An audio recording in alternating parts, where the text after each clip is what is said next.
श्री स्वामी समर्थ. नमस्कार भक्तांनो. एकादशी या तिथीला हिंदू धर्मशास्त्रात अतिशय महत्त्व आहे. हे व्रत केल्याने आत्मविश्वास वाढतो, परमार्थिक ओढ लागते, संसार सुखाचा होतो, निरोगी काया, सुदृढ आरोग्य आणि धनसंपत्तीचा लाभ होतो. ईश्वरा समर्पित नेणारे हे व्रत अतिशय फलदायी मानले जाते. एकादशी ही भगवान महाविष्णूंची आवडती तिथी आहे. प्रत्येक महिन्याला 2 एकादशी येत असतात. एक कृष्ण पक्षातील एकादशी आणि एक शुक्ल पक्षातील एकादशी. याप्रमाणे वर्षाला 24 एकादशी येतात आणि जर धोंड्याचा महिना आला तर 2 एकादशी ह्या एक्स्ट्रा येतात. म्हणजेच वर्षाला 26 एकादशी येतात. तर या 24 आणि किंवा 26 एकादशी मध्ये 2 एकादशी ह्या मोठ्या एकादशी म्हणून ओळखल्या जातात.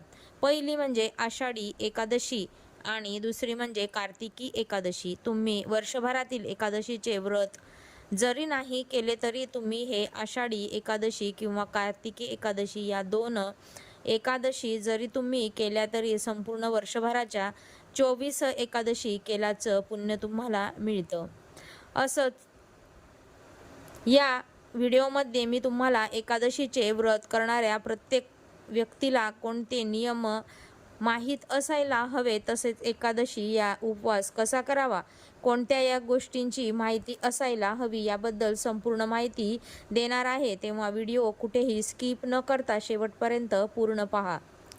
चॅनलवर नवीन असाल तर चॅनलला सबस्क्राईब करा आणि कमेंटमध्ये जय हरी विठ्ठल नक्की लिहा. जर तुम्हाला 12 महिन्याच्या एकादशी करायच्या असतील तर म्हणजेच 15 दिवसांची एकादशी येते ते तुम्हाला उपवास धरायचे असतील तर या आषाढी एकादशीपासून तुम्ही या 12 महिन्याच्या एकादशी धरण्याची सुरुवात करू शकता. मात्र संकल्प करून एकादशी व्रत करण्यास सुरुवात करा. बऱ्याच जणांना असा प्रश्न पडतो की एकादशी व्रत कोणी करावं, कधीपासून सुरू करावं आणि हे व्रत कधी थांबवावं. तर एकादशीचं व्रत हे आहे ते मी सांगितल्याप्रमाणे अगदी लहानापासून ते मोठ्यापर्यंत ज्यांना हे व्रत झेपते त्यांनी सर्वांनी, महिला, पुरुष, मुले, मुली अगदी प्रत्येकजण हे व्रत करू शकतात. धार्मिक मान्यतेनुसार असे म्हटले जाते की तुम्हाला तुमच्या आयुष्यामध्ये मानवजन्म मिळाला आहे तर कोणते व्रत, वैकल्य, उपवास करावा किंवा न करणार, एकादशी हे व्रत आवर्जून करा. आणि हे व्रत जे असतं ते आपल्या सोबत जात असतं, त्यामुळे हे व्रत कधी सोडावं, अशा एकादशी करून सोडावं. 21 एकादशी करून सोडावं का असं काही नाही. तुम्हाला जर हवं असेल तर आपल्या शेवटच्या श्वासापर्यंत एकादशीचे व्रत हे आपण करू शकतो आणि बरेच जण हे करतात सुद्धा. जर हे व्रत सोडायचं असेल तर तुम्ही कोणत्याही एकादशीला हे व्रत तुम्ही सोडू शकता. याचा अपमान वगैरे असं काहीही नाही. तुम्हाला हवं असेल तर तुमच्या घराच्या आजूबाजूला जर कुठे विठ्ठल मंदिर असेल तर तिथे जा. विठ्ठलाला तुमचा जो काही प्रॉब्लेम असेल तो सांगा, कशामुळे तुम्ही हे व्रत सोडताय ते सांगा आणि मग तेव्हापासून व्रत हे तुम्ही सोडू शकता.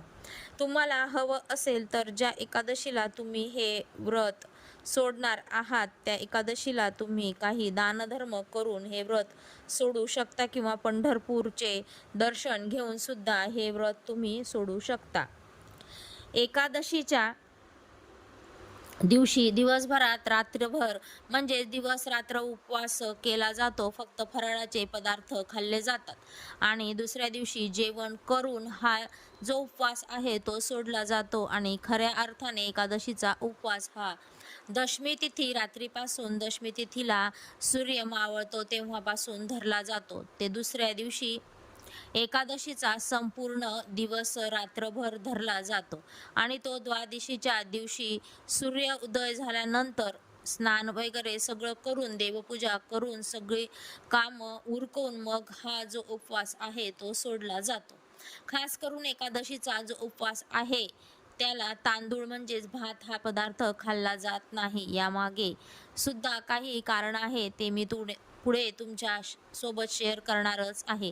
आणि जर तुम्ही एकादशीचं व्रत करणार नसाल 12 महिन्याच्या एकादशी असू द्या, ते व्रत तुम्ही करत नसाल तरी सुद्धा एकादशीच्या दिवशी तांदूळ म्हणजेच भात हा पदार्थ चुकूनही खाऊ नये. त्याचबरोबर एकादशीच्या दिवशी घरामध्ये मांसाहार बनवणे किंवा तो खाऊ नये आणि एकादशीच्या दिवशी कांदा लसूण सुद्धा वर्ज्य केलं जातं. स्पेशली कांदा हा तर चुकूनही खाऊ नये असं म्हटलं जातं.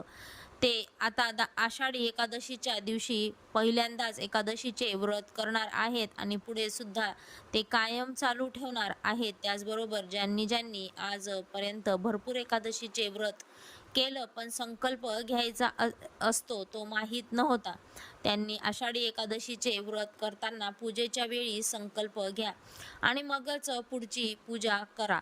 त्यासाठी तुम्हाला उजव्या हातात म्हणजे तळहातावर पाणी घ्यायचं आहे आणि त्यामध्ये एखादं फूल सुद्धा ठेवायचं आहे. संकल्प करत असताना तुम्हाला एक मंत्र म्हणायचा असतो, तो सुद्धा मी तुम्हाला सांगते.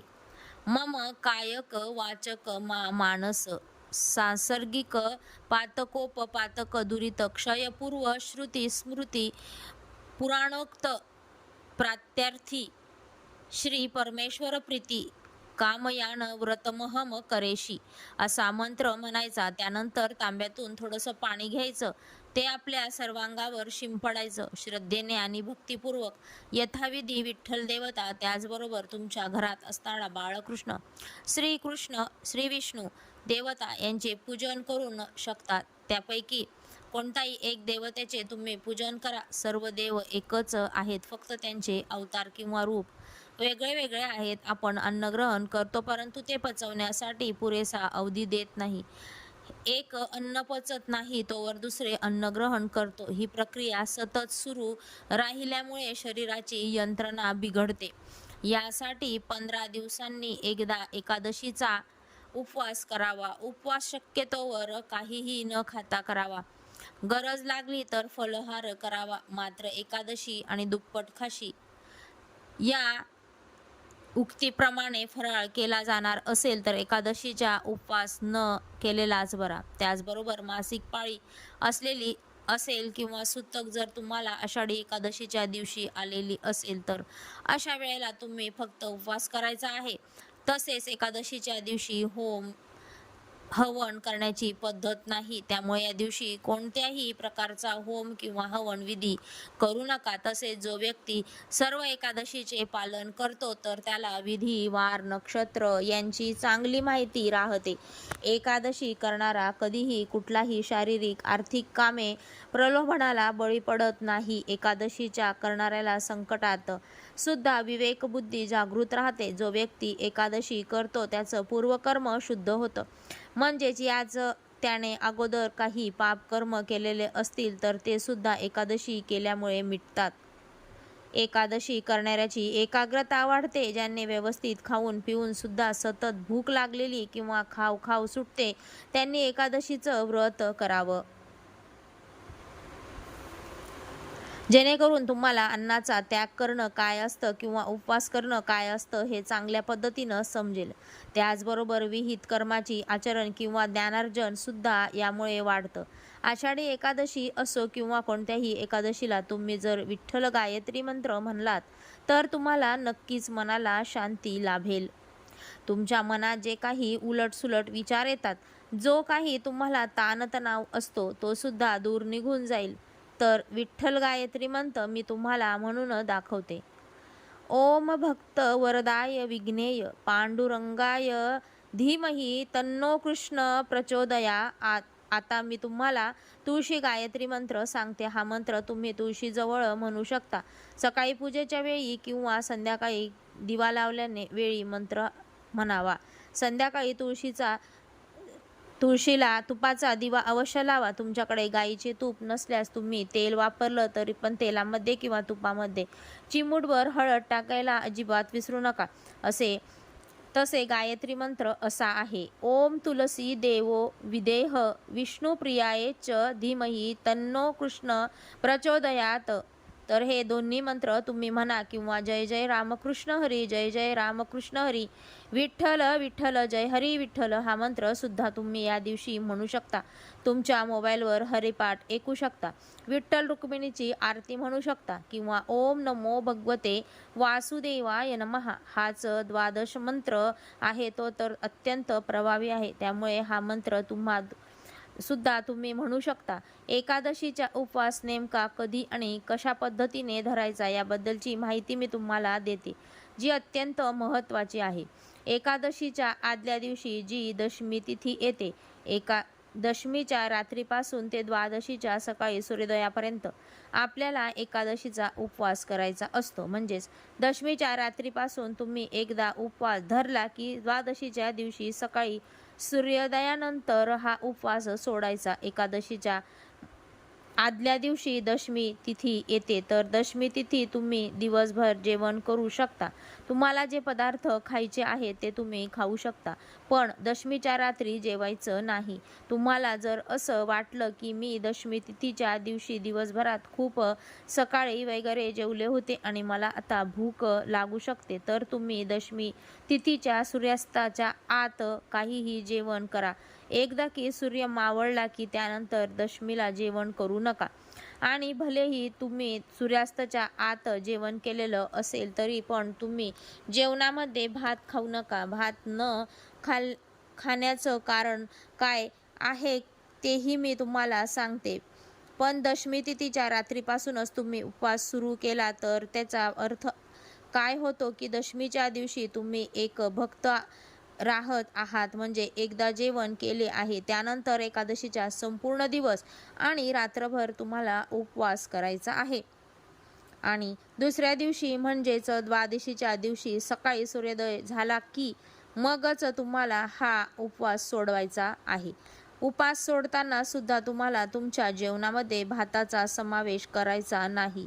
हा नियम फक्त एकादशीसाठीच लागू नाही, तर त्याचबरोबर तुमचा उपवास सोडण्याच्या पदार्थांमध्ये कांदा, लसणाचा म्हणजे तामसिक पदार्थांचा समावेश नसावा. या पद्धतीने हे एकादशीचे व्रत केलं जातं.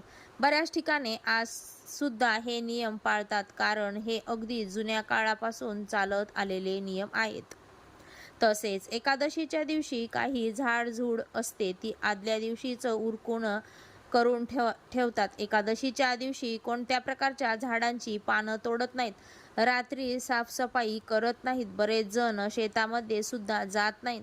तर याचं खरं कारण हे आहे की आपल्याकडून कोणत्याही जीवजंतूंचा नकळतपणे अंत होणार नाही.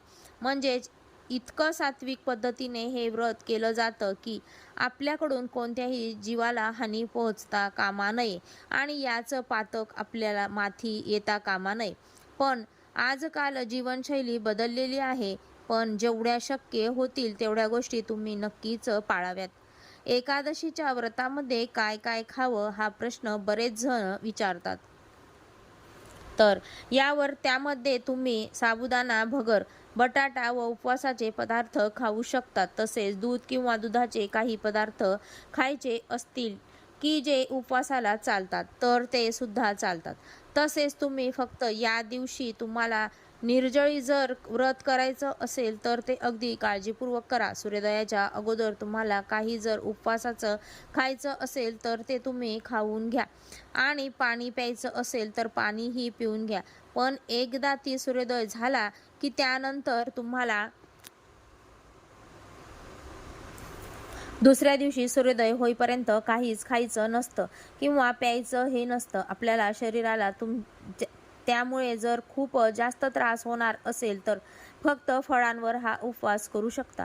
ज्या महिला गर्भवती आहेत त्यांना शक्य असल्यास किंवा उपवास निघणार असेल तर तुम्ही काळजी घेऊ शकतात. उपवास करायचा आहे. एकादशीच्या निमित्ताने मी तुम्हाला काही सांगू इच्छिते की एकादशीच्या उपवासाचे तुम्ही जर खिचडी खात असाल, काही खात असाल आणि त्यावर तुम्हाला लिंबू पिळून खायला आवडत असेल तर ते त्या दिवशी टाळा. त्याचबरोबर लिंबू पाणी सुद्धा या दिवशी घेऊ नका. मग तुम्हाला लिंबाचा रस प्यायला पाहिजे असेल किंवा काय तुम्हाला लिंबाचं बनवायचं असेल तर त्या दिवशी लिंबाचे लोणचे वगैरे खात असाल उपवासाचे तर ते सुद्धा तुम्ही खाऊ नका. आणि लिंबू या दिवशी मेन म्हणजे कापायचा नसतो. एकादशीला या सगळ्यात महत्त्वाचा नियम आहे. जो व्यक्ती एकादशी व्रत करतो त्याचं पूर्वकर्म शुद्ध होतं. विहित कर्मांचा आशीर्वाद आणि ज्ञानार्जन सुद्धा वाढतं. त्यामुळे एकादशी व्रत हे आहे की तुम्ही नक्की करा. तांदूळापासून बनवलेले पदार्थ आहेत तर ते तुम्हाला हे व्रत असेल, हा उपवास असेल तर तुमच्या घरातील इतर व्यक्तींना एकादशीचे व्रत नसेल तरी सुद्धा तुम्हाला भात खायचा नाहीये. आणि चुकून जर तुम्ही हे एकादशीचं व्रत मोडत असाल तर काय करायचं असा प्रश्न बऱ्याच जणांना पडतो. तर अशा वेळेला तुम्हाला देवाकडे क्षमायाचना करायची आहे आणि जे काही तुम्ही खाल्लं असेल त्यावर तुम्हाला दिवसभर राहायचं आहे, म्हणजे दुसऱ्या दिवशीपर्यंत राहायचं आहे. काहीच खायचं नाही. आणि तुम्ही समजा चुकून काही खाल्लं असेल तर तुम्ही चहा घेऊ शकता, कॉफी घेऊ शकता, ज्यूस घेऊ शकता, पाणी घेऊ शकता. आपण फराळाचे पदार्थ खाऊ शकता. समजा जर तुमचं एकादशीचे व्रत हे मोडलं तर तुम्ही काय करू शकता की दुसऱ्या दिवशी म्हणजे द्वादशीला तुम्ही एकादशीचे व्रत करू शकता. ते असं, एकादशीच्या दिवशी आपण दिवसभर फराळ करणार होतो, काही खाणार नव्हतो, परंतु द्वादशीच्या दिवशी हे व्रत सोडणार होतो. त्याचप्रमाणे तुम्हाला काय करायचं आहे, द्वादशीच्या दिवशी एकादशी प्रमाणे उपवास करायचा आहे आणि त्रयोदशीला दिवशी हा उपवास सोडवायचा आहे. तुम्हाला एकादशी म्हणजे उपवास आहे तो करायचा आहे. जसं तुम्ही इच्छा असेल किंवा तुम्हाला खूप वाईट वाटतंय की आम्ही एकादशीचा उपवास आता मोडला, मी काय करू, तुमच्या मनातून ही गोष्ट जातच नाहीये, तर मात्र तुम्ही द्वादशीच्या दिवशी हे व्रत आहे तर ते करू शकता. आता बऱ्याच जणांना प्रश्न पडलेला आहे की तांदूळ हा का खायचे नसतात एकादशीच्या उपवासाला. तर एका महर्षी ऋषी यांनी मातृशक्तीच्या रागापासून वाचवण्यासाठी शरीराचा त्याग केला. त्यानंतर त्यांच्या शरीराचा एक भाग पृथ्वीवर गर्भात पडला. असे मानले जाते की त्या दिवशी महर्षी शरीर पृथ्वीतील लीन झाले होते. त्या दिवशी एकादशी होती. तसेच महर्षी ऋषींनी पृथ्वीवर तांदूळ रूपात जन्म घेतला. तेव्हापासून तांदूळ हा त्यांचा जीव आहे असे मानले जाते. म्हणूनच एकादशीला तांदूळ खात नाहीत. एकादशीला भात खाणे हे महर्षी ऋषींनी मांस आणि रक्त सेवन करण्यासारखे मानले जाते. म्हणून हा जो आहे तो एकादशी तिथीला चुकून भात खाल्ला जात नाही. आणि दुसरे वैज्ञानिक कारण असं आहे का तांदळामध्ये पाण्याचे प्रमाण जास्त आहे. त्याच वेळी पाण्यावर चंद्राचा प्रभाव अधिक असतो आणि चंद्र हा मनाचा कारक आहे. त्यावर तांदूळ खाल्ल्याने शरीरातील पाण्याचे प्रमाण वाढते. यामुळे मन विचलित व चंचल होते. मनाची चंचलता उपवास करण्याच्या नियमांमध्ये अडथळा आणते. म्हणूनच एकादशीला तांदळाच्या ज्या गोष्टी आहेत ते खाण्यास मनाई आहे. सरतेशेवटी काय आहे की एक गोष्ट लक्षात घेणे गरजेचे आहे, ते म्हणजे ही जी पथ्य आहेत ती आपल्या आरोग्यासाठी दिलेली आहेत. याचे पालन करायचं असेल तर ते शास्त्रावर धरून केलं तरच त्याचा उपयोग होईल, जेणेकरून स्वार्थ आणि परमार्थ दोन्ही सुद्धा साध्य होईल. म्हणून हे का कशासाठी याचा विचार करण्यापेक्षा पूर्वीपासून ह्या गोष्टी चालत आलेल्या आहेत आणि आपल्या पूर्वजांनी काहीतरी विचार करूनच जे काही पथ्य असतील, नियम असतील ते लावलेले आहेत. हे लक्षात घेऊन हे व्रत आहे ते श्रद्धेने आणि विश्वासाने करायचं आहे. त्याचबरोबर देव हा भीतीचा विषय आहे तर भक्तीचा विषय आहे.